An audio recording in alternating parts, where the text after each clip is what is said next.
So the final thing I want to show you in this first part is combination of these two brushes.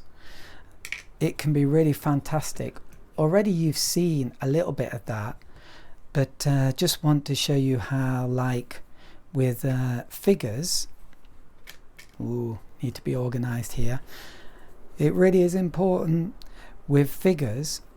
We can do them using like this for the body and maybe the head, and then we can use our liner brush to add some legs.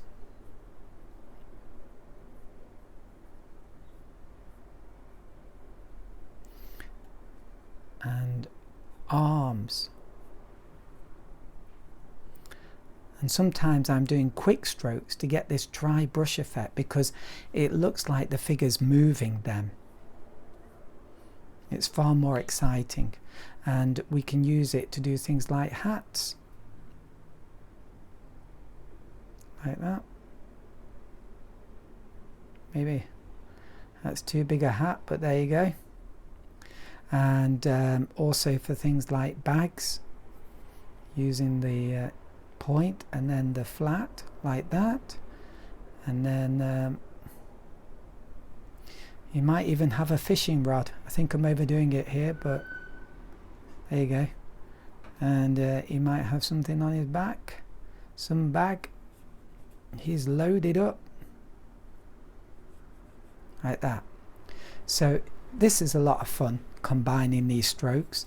So you can do it with figures and you can do it with buildings. So for example, some buildings, they have little bits on the outside, so you do your blocky building, and then here you do like the little balcony things, and if it's got like something at the top, and say like, well, it's probably not going to have an aerial, but it might have a satellite dish or something like that.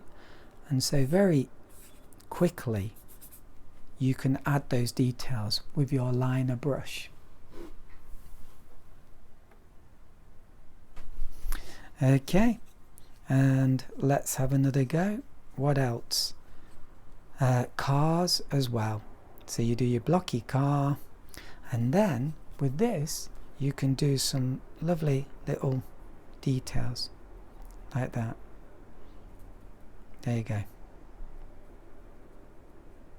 Maybe it's a taxi or something, and oh, we can show where it's going like that, and we can even do a bit of a smudgy thing like that. Looks kind of fun. Oh, and of course shadow. Shadows really ground it and make it look like it's not just stuck on, but actually real. There we go. So just a few things, but just to show you how we can do like this combination of this brush. I mean, you can do things like buildings, and then with this you can do things like street lights. Yeah, and our buildings like that, and also things like railings here, and also the marks that cars make like that. And then we can do just a few suggestions of cars here like that. And of course we can do power lines. Where shall I put them? Let's have a go here. You just, if you want to do them well, you have to start off at the bottom and go up and then get thinner, thinner, thinner. Maybe flick it up. Not easy to do. Let's have another go. Bit like that. Well, I guess you could always start at the top and then try and get wider. That worked better. And then little things like that they have. And then wires. And they have all kinds of little things coming off them, and little wires and stuff like that. I find them really fun and interesting to paint actually. I used to think they were ugly, really ugly, but for painting they can actually be a lot of fun and join the painting together. So I recommend that you go and paint power lines. How many watercolor artists recommend that? Not many, I think. So but I'm not sure they might do, but a lot of fun actually. But as you can see, this is also once again a bit of calligraphy.